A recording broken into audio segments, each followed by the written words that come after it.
کبھی تمہیں ایسا لگا کہ تم بالکل اکیلے ہو، نہ کوئی مددگار، نہ کوئی سمجھنے والا، اور حالات ایسے کہ سانس بھی ادھار سی لگتی ہے۔ سورہ الانفال ایسی ہی کچھ گھڑی کی تصویر ہے جب دنیا سو رہی تھی اور ایک مٹھی بھر لوگ اپنے رب سے رو رو کر کہہ رہے تھے، یا اللہ، ہم تیرے سوا کسی کو نہیں جانتے۔ نہ بڑی فوج تھی نہ ہتھیار، بس یقین تھا اور کچھ آنسو، اور جب آنسو سچے ہو تو اللہ خاموشی میں بھی سن لیتا ہے۔ یہ سورج جنگ کی بات کرتی ہے مگر تلواروں کی نہیں، یقین کی۔ یہاں لڑائی میدان میں نہیں، دل کے اندر ہوتی ہے، جہاں ایک طرف خوف بیٹھا ہوتا ہے اور دوسری طرف ہوتا ہے وہ یقین جو کہتا ہے اگر اللہ میرے ساتھ ہے تو کوئی بھی میرے خلاف نہیں ہو سکتا۔ غزوہ بدر صرف ایک ہسٹوریکل وار نہیں تھی، وہ اس یقین کی جیت تھی جو دنیا کی نظروں میں پاگل پن تھا مگر اللہ کی نظروں میں سب سے پیارا عمل۔ سوچو، صرف 313 لوگ،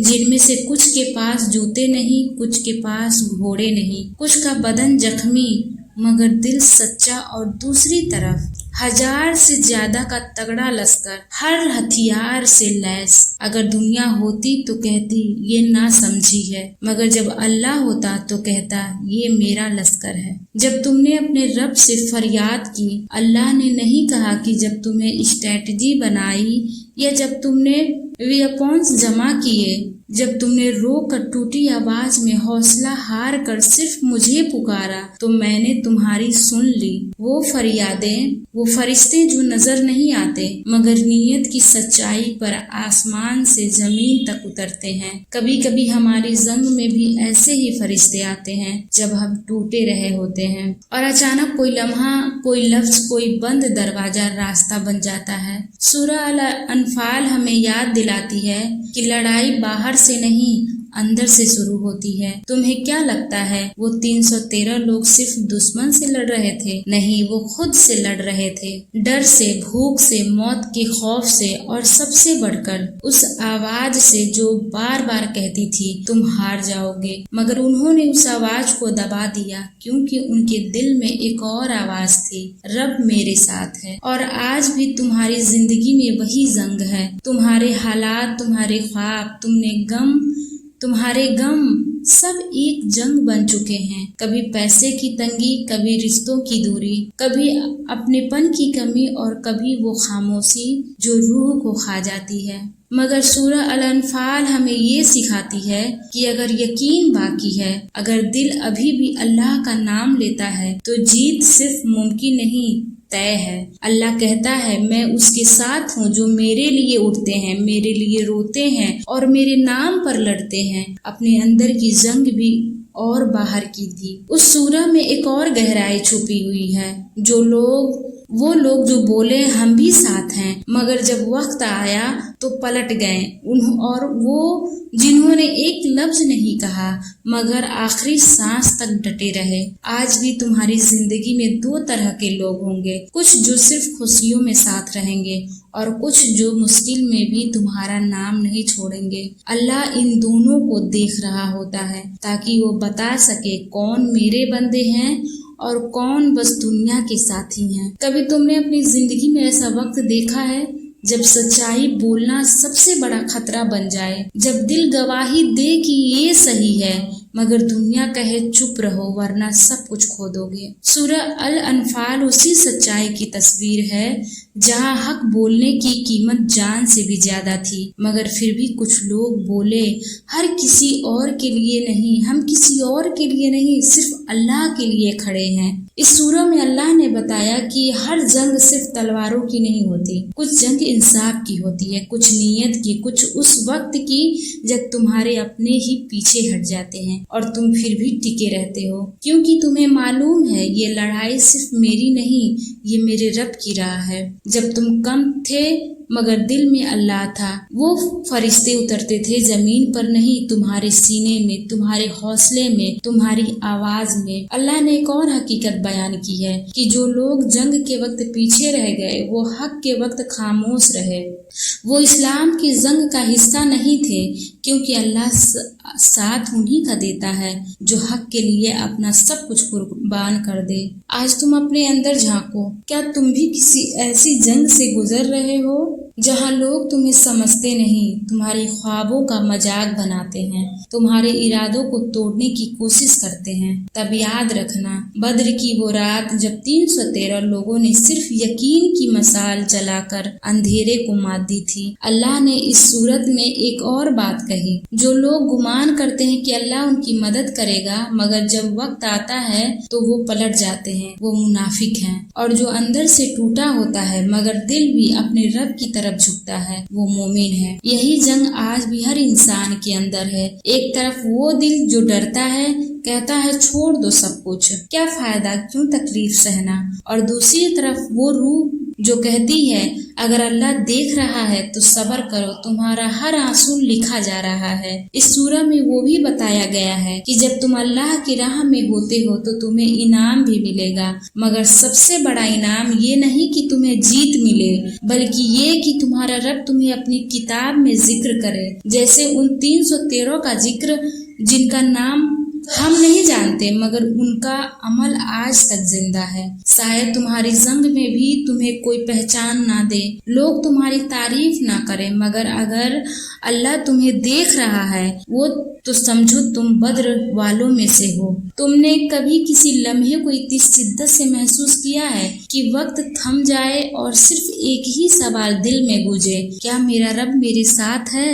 سورہ الانفال نے ان حصوں میں اللہ انسان کی اس حالت کو بیان کرتا ہے جہاں نفس کی لڑائی حق اور لالچ کی ٹکر بن جاتی ہے، جہاں ایک مومن کو یہ طے کرنا ہوتا ہے کہ وہ اپنے فائدے کو چنے یا رب کی رضا کو۔ جب جنگ کے بعد مال غنیمت ملا تو کچھ دل ڈگمگا گئے، کیونکہ انسان ہے، اس کا امتحان ہوتا ہے۔ جب سامنے سونے کی چمک ہوتی ہے مگر روح پکارتی ہے صرف وہی لو جو حلال ہو، جو ایمان کے دائرے میں ہو۔ اس سورہ میں اللہ نے ہمیں یہ سکھایا کہ جیت کے بعد بھی ایک مومن کی اصلی پہچان اس کے صبر اور انصاف سے ہوتی ہے، کیونکہ اگر انسان جیت کر بھی خود غرض بن جائے تو وہ ہار گیا۔ تمہاری کامیابی صرف میدان میں نہیں، تمہارے اندر کے میدان میں بھی ہونی چاہیے۔ اور پھر اللہ نے وہ لمحہ بتایا جب نبی پاک صلی اللہ علیہ وسلم بدر کی رات اپنے رب سے گڑ گڑا کر دعا کر رہے تھے، یا اللہ اگر یہ چھوٹا سا گروہ ہار گیا تو پھر تیری زمین پر تیرا نام لینے والا کوئی نہ بچے گا۔ کبھی تم نے بھی ایسا رویا ہے جہاں سب خاموش ہوں مگر تمہارا رب سن رہا ہو، جہاں دنیا سو رہی ہو مگر تم سجدے میں ٹوٹی ہوئی آواز میں بس تو ہی ہے کہہ رہے ہو؟ سورہ الانفال سکھاتی ہے کہ دعا کی تاثیر تلوار سے زیادہ تیکھی ہوتی ہے، اور جب ارادہ صاف ہو تو رب خود راستے بناتا ہے، کبھی فرشتوں کے ذریعے، کبھی اپنے حکم سے، کبھی تمہارے ٹوٹے ہوئے صبر سے۔ اس سورہ میں ایک اور حقیقت ہے کہ حق کی راہ میں صرف لڑائی ہی نہیں، امن اور انصاف کی بنیاد بھی رکھی جاتی ہے۔ جو بندے جیتنے کے بعد جھکتے ہیں وہ مومن ہوتے ہیں، اور جو ہار کر بھی اکڑتے ہیں وہ گمراہ۔ یہ قرآن صرف جنگ کی کتاب نہیں، یہ ہر اس لمحے کی تعلیم ہے جب تم خود سے لڑ رہے ہوتے ہو۔ سورہ الانفال کہتی ہے جب تمہیں اپنی محنت پر گھمنڈ ہونے لگے تو یاد کرو کہ وہ جیت تمہاری طاقت سے نہیں بلکہ تمہاری رب کی رحمت سے تھی۔ کبھی تم نے کسی رشتے میں بھروسہ کیا ہے مگر جواب میں بے وفائی ملی؟ کبھی کسی نے تمہاری پیٹھ پیچھے وہ کیا جس کا تم نے تصور بھی نہیں کیا تھا؟ سورہ الانفال کی اس جھلک میں اللہ ہمیں دکھاتا ہے کہ جنگ صرف تلواروں سے نہیں لڑی جاتی بلکہ امتحان ہوتا ہے دلوں کا، ارادوں کا اور اس وفا کا جو مومن اور اس کے رب کے بیچ ہوتی ہے۔ اللہ فرماتا ہے جب تمہارا دشمن دھوکہ دے تو تم اپنے کردار سے جواب دو، کیونکہ اسلام صرف بدلہ نہیں سکھاتا، اسلام تمیز سکھاتا ہے۔ بدر کی لڑائی میں کچھ لوگ ایسے بھی تھے جو ظاہر میں مسلمان تھے مگر ان کے دل میں ریاکاری تھی۔ وہ مورچے سے ہٹے، پیچھے چھپ گئے اور اپنی جان کو پیارا سمجھا مگر امت کو نہیں۔ کیا آج بھی ہمارے آس پاس ویسے لوگ نہیں ہیں، یا ہم خود